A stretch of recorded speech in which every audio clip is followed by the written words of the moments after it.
everybody. Welcome into Week 6 of the ETFinalScore.com football show. For the next 5 Fridays, that's when it really counts, as district play is here from here on out.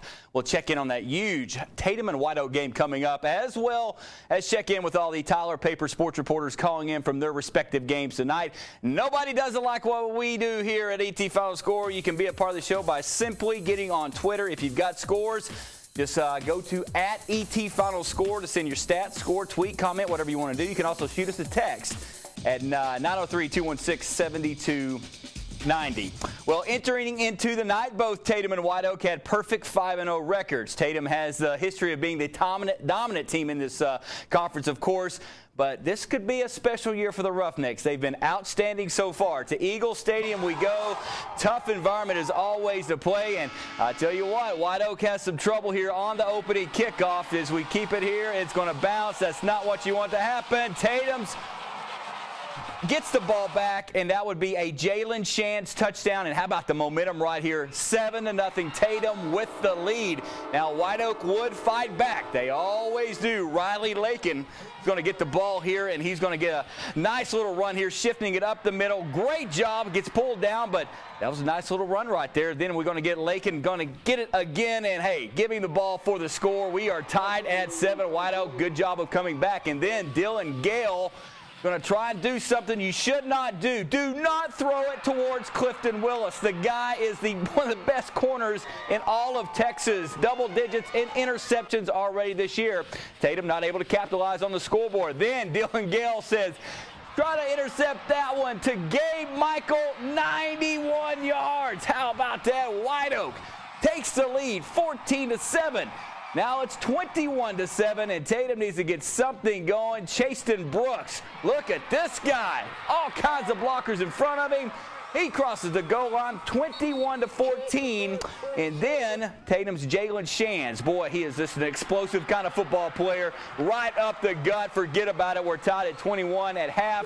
And then in the second half, as we check the final score, look at Andy Evans. That's wrong there. Tatum wins that game. Tatum wins it 42-21. With more on this huge win, let's go back to Eagle Stadium, where our man Jeff Schaefer is standing by with the winning players on the team tonight. Jeff, it's all yours. Well, Eric, a huge win for Tatum tonight, 42-21 over White Oak as the Eagles stay undefeated. And I'm joined now by one guy who played a pretty big role in those 42 points that Tatum scored, Jalen Shands. Jalen, 3 touchdown runs for you tonight. What was working for you? How did you manage to get in the end zone so many times? What were you seeing out there? All I do is just encourage my line, and I just follow behind them. I just run. That's all I do. What was working about this game tonight? You guys started off, it was a tight first half, but then how were you guys able to pull away in the second half? Just encouragement, Coach Evans and all the other coaches just staying with it and being positive to each other. And, coming in, playing a tough team like White Oak tonight, what does it mean to you and your team to not only stay undefeated, but get a win over a good team like White Oak? It doesn't mean anything. It's just another game. It's the journey to the state championship, nothing more. Just taking it one game at a time, right? Yes, sir. All right, Jalen, thank you very much. Congrats on the win. Now I'll turn over here to Clifton Willis, who also played a big role in tonight's win for Tatum. Clifton, you had an interception tonight. What led to it? Can you take me through that play? I guess it was just watching the best wide receiver. I seen him coming to me, and I let the other one go because I knew he was going to him. I just took that one. Now, you had one interception tonight, which is almost not very many for you this year. You've had a couple games with multiple interceptions. 11 on the season. What's clicking for you? How do you always seem to find yourself in the right spot? Because I watch a lot of film with my coach, my teammates, and we always go through it during practice, and we know where to be at. What changed for your team in the second half, especially defensively? You're able to shut White Oak down in the second half tonight. What our coach told us in the locker room, he told us to go in and look at it as a new game, let everything go and just keep playing.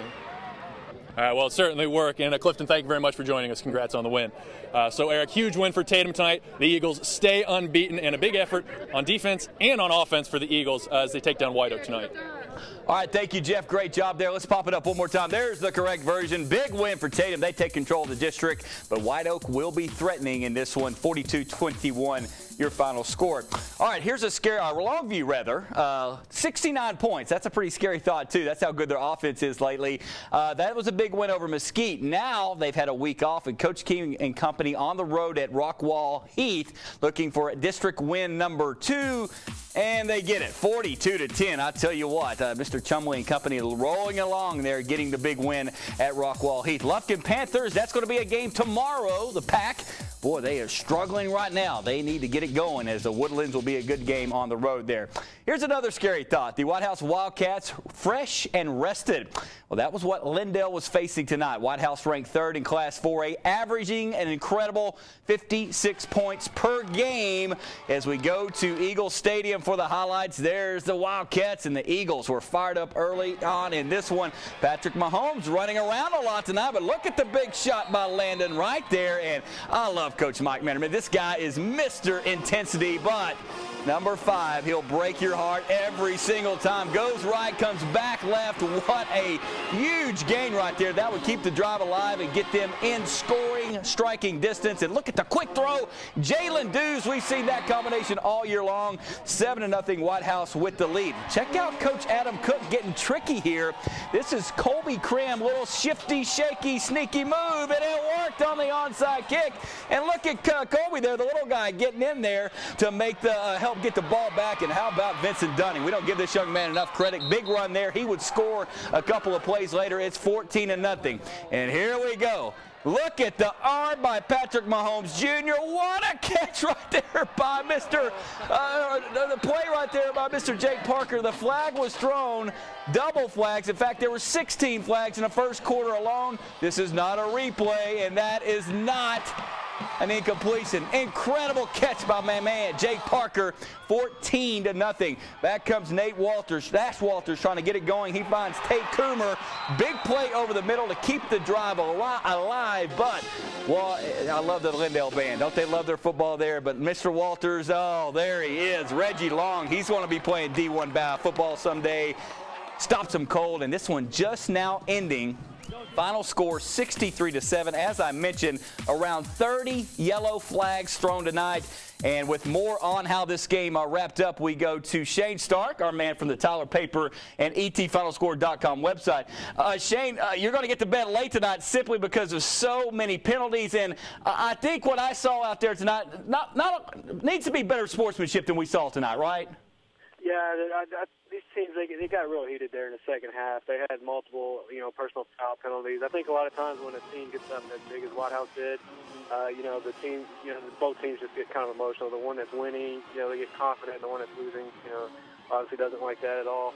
It was all night penalties. They had over 30 penalties and just never really got a flow going. And I thought a game where, Patrick Mahomes had to kind of adjust in the second half with his receivers, with that running game of Vincent Dunning. Besides the not getting too mentally and trash-talking involved, what did you see in that second half, Shane? Well, it was just White House doing what they do. Mahomes finished with 5 touchdown passing. He also had 2 rushing. The running game was really impressive again tonight for White House. I had them at 270, which is, really remarkable considering this is, they're known as a passing team. 63 points in back-to-back games for White House. I mean, what can you say? Shane, I think we got to give credit to Vincent Dunning. This young man's kind of, you don't hear his name. His name's on the headline of the paper a lot, but he's a very good running back. Yeah, he almost had 100 yards, too. He had a touchdown as well. Him and Mahomes both were right around 100 yards rushing for that White House running game. All right, Shane, thank you very much. Teaching moments in this football game for both head coaches as things got a little out of control there, but White House a big win. All right, let's go back to Tyler, Texas now, where the JT Lions back at Trinity Mother Frances Rose Stadium once again taking on Corsicana, trying to get their first district win against Corsicana, and you get the feeling, JT, getting a little bit tired of hearing about White House. Let's check out first things first, though, because John Tyler's down 14-0. Here comes Giovanni McAllister and Reggie Gibson. You got to have guys like Reggie Gibson on your football team. Then Gio, the big guy, showing off. He can run. Look at him get that steam going. Outstanding. And then look at the pass, the touch. Rodney Bendy almost gets the touchdown, but that was a fair catch. Great job there. There's Mr. Gibson getting in there for the score. 24-14. Jeremy Wilson actually getting in for that touchdown. And speaking of Jeremy Wilson, how about this young man right here? Over the middle from Giovanni McAllister.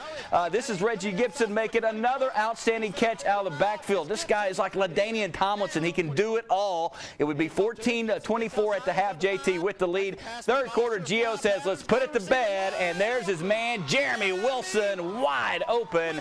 Big win for JT tonight. Final score 51-22. The JT Lions 1-0 in district play with that, of course, White House game. We're all kind of getting ready for that one, but got work to do. With more on that second half and the win for the JT Lions, Travis Shosting from the etfinalscore.com website and Tyler Paper. Travis, 14-0, just like that. We've seen this JT program have slow starts before, but you got to give them credit. They really turned it around in a hurry in that second quarter. That's right. They made some defensive adjustments and were able to stop the Corsicana run game. Of course, they were helped out by the fact that Corsicana running back Lamontre Owens, who had 467 yards in his last game, got injured after 2 carries. He did not return to the game, and so that kind of hurt Corsicana tonight. Where are we at right now with John Tyler, Travis? I know they're not liking White House getting all this hype, and but they've got work to do. Are they slowly building to, hey, we're getting better each week, and we like being under the radar, so to speak? Do you see that in this club?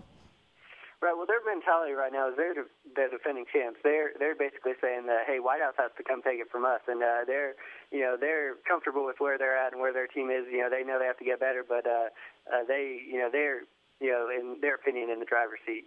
Jeremy Wilson and, of course, Reggie Gibson, one of my favorites. Those two are, I don't know a coach in America that wouldn't want them on their team. Right. They had a lot of offensive firepower on display tonight. Giovanni McAllister was 12 of 14 passing for 237 yards and had 103 rushing yards as well. So the offense was clicking after that first quarter tonight. Well done, Travis. We'll hear from you, of course, next Friday. And, of course, you can catch Travis and Shane. Go to etfinalscore.com to read their recaps. All right, we got to hit a break right now. Coming up, more highlights. We're going to have more 4A games for you at NAC, and Jayville. Very important one for the Tribe there. And there is our Twitter page. Just go to @ETFinalScore to keep up with everything high school football. We'll be right back.